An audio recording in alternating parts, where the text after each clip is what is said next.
সাজানো গোছানো পার্লারের অ্যাডজাস্টেবল চেয়ারে বসেছিল সুনয়না। অনেকগুলো টাকা খরচ হবে আজকে। পুরো head to to service book করেছে সে। টোটাল প্যাকেজটা কম খরচ সাপেক্ষ নয়, কিন্তু রাজনীশের সেদিনের সব কথাগুলো বড্ড মনে লেগেছে তার। একসময় সেও যথেষ্ট সুন্দরী ছিল। স্কুল কলেজ জীবনে কম প্রপোজাল তো পায়নি। রজনীশের চোখে মুগ্ধতা দেখেই তো হয়েছিল সম্পর্কটার শুরুটা। অফিস কলিগরা রিসেপশনের দিন তো বটেই, পার্টিতেও কি কম প্রশংসা করেছে। সবাই বলতো, রজনীশ দ্য লাকি ম্যান, বউ যেমন সুন্দরী তেমনি রোজগেরে। কিন্তু আজ সময়ের অভিঘাতে সংসারের নানা দায়িত্বের চাপে মলিন হয়েছে সে রূপ। জেনে শুনে এভাবে কথাগুলো বলতে পারলো রজনীশ? অপেক্ষার পালা শেষ হলো। মিনিট 20 বাদে পার্লারে মেয়েটা বেরিয়ে এসে হাসি মুখে বলল, ম্যাম, হাইড্রা অ্যাডভান্স করাবেন তো?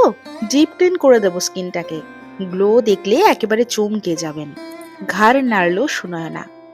নিজেকে পুরনো চেহারায় ফিরিয়ে আনবেই সে, পারতে তাকে হবেই। ছোট থেকেই জেদি সে। আরেকবার বেপারুয়া জেদটাকে মনের মধ্যে টের পাচ্ছে। পাক্কা ঘন্টা 5 পর যখন আয়নায় নিজেকে দেখল সুনয়না, তখন যেন অনেকটাই সে আত্মবিশ্বাসী। আবার নিজেকে নতুন করে ভালোবাসতে শুরু করলো সে, সেই আগের মতো। এই ভালোবাসাটাই কবে যেন হারিয়ে গিয়েছিল সংসারের চাপে। ফ্ল্যাটের ইএমআই, ফার্নিচারের খরচ, ড্রাইভারের মাইনে, মান্থলি শপিং এক্সপেন্স, সবকিছু সামলে নিজের পরিচর্যা করার সময় পেত কই। তার উপর মলের school, private tuition, best notes, সব মিলিয়ে সময় কিভাবে কেটে যায় টেরও পায়নি এতদিন। মেয়েটাকে নিয়েই কেটে যায় দিনের অনেকটা সময়। নইলে মাইনে তো সে কম পায় না, সময় বের করাই। কিন্তু না, আর নয়। সংসারের পাশাপাশি এবার সে নিজেকে সময় দেবে, নিজের যত্ন নেবে। রজনীশের সমর্থনে মলির সেদিনের বলা কথাগুলো মনে পড়তেই মনটা খারাপ হয়ে গেল সুনয়নার। কিশোরী মেয়ে, তার থেকেই টাকা নিয়ে পুজোর সময় ন্যানোপ্লাস্টিক করে এলো। হাইলাইট করা স্ট্রেট চুল ফ্লিপ করে বলল, মামা, বাবা একদম ঠিক বলেছে। বন্ধুদের সামনে তোমাকে প্রেজেন্ট করা দিন দিন জাস্ট ইম্পসিবল হয়ে যাচ্ছে। পরি, এলেনা, রজতের মাম্মাদের দেখেছো? So stylish, so attractive. আজ আর একটা ছুটির দিন। এই দিন বাড়ির সবার ছুটি, নিজের মতো করে সময় কাটানোর দিন। কিন্তু সুনয়নার তার ছুটি মেলে না, উল্টে ব্যস্ততা তুঙ্গে থাকে। ভালো মন্দ সব পদ বারবার চা কফি বানানোর ফরমাস ভেসে আসে ড্রয়িং রুম থেকে। কিন্তু আজ সুনয়না ভারী ব্যস্ত। দিন কয়েক হলো জিমে জয়েন করেছে সে। টাওয়াল দিয়ে ঘাম মুছতে মুছতে বাড়ি ফিরতেই রজনীশ বলে উঠল, একটু কালো জিরে দিয়ে গরম গরম আলু চচ্চড়ি আর লুচি করো না গো। আমি লালুর দোকান থেকে পান্তুয়া নিয়ে আসছি, আর সবাই মিলে জমিয়ে বাঙালি ব্রেকফাস্ট করব। ওটস বানানা স্মুদি বানিয়ে রেখে গেছি। ব্রেকফাস্টে তার সঙ্গে গ্রিক ইয়োগার্ট দেবো, খেয়ে নিও প্লিজ। অন্য কিছু বানানোর সময় হবে না আমার। দুপুরে আজ থাকতে পারবো না, কাজ আছে। ওটসের খিচুড়ি করে রেখেছি সকালেই, খেয়ে বেরিয়ে যাব।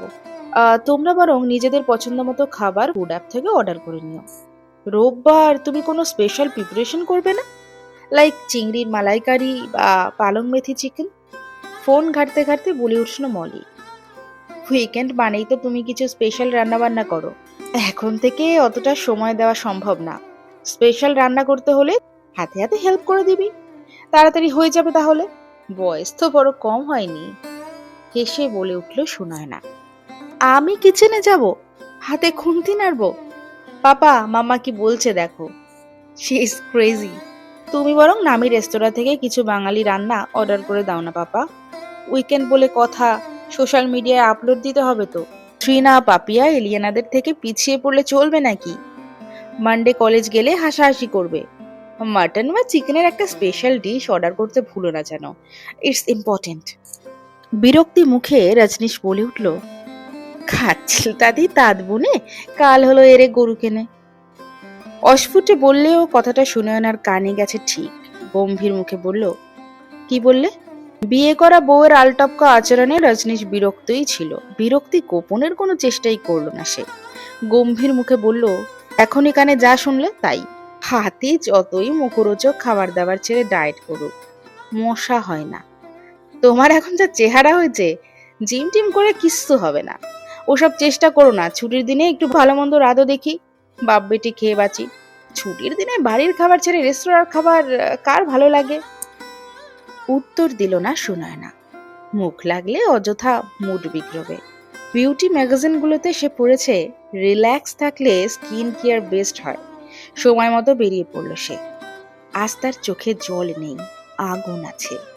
আছে নিজেকে প্রমাণ করার খিদে। 6 মাস বাদে অফিস পার্টির আপলোড করা ছবিগুলো দেখে রজনীশ প্রথমে চিনতেই পারেনি সুনয়নাকে। ভাগ্যে সোনা এসে দেখলো। তলায় প্রথম কমেন্ট দেখলো মলির, congratulations mamma, looking so beautiful, I am proud of you. চমকের তখন কিছু বাকি ছিল। কয়েকটা ছবি স্ক্রল করতেই দেখলো অফিস কুইজের চ্যাম্পিয়ন হয়েছে সুনয়না। সোনালি ট্রফিটা ধরে আছে উঁচু করে। আগেও সুন্দরী ছিল সে, কিন্তু এই স্মার্টনেস, এই ঝকঝকে স্ক্রিন প্রেজেন্স কোথায় পেল সে? তবে কি তবে কি এবার পাল্টে যাবে সবকিছু? বোধহয় এই প্রথমবারের জন্য বুকের ভেতরটা কেঁপে উঠল রজনীশের। চিরকাল সুনয়না তারই থাকবে তো, নাকি এই নির্ভাঙা ঝড় হয়ে ভাসিয়ে দেবে সংসার? ভেসে যাবে সে। বুকের ভেতরটা কাঁপতে থাকে রজনীশের অনাগত তুফানের আশঙ্কায়।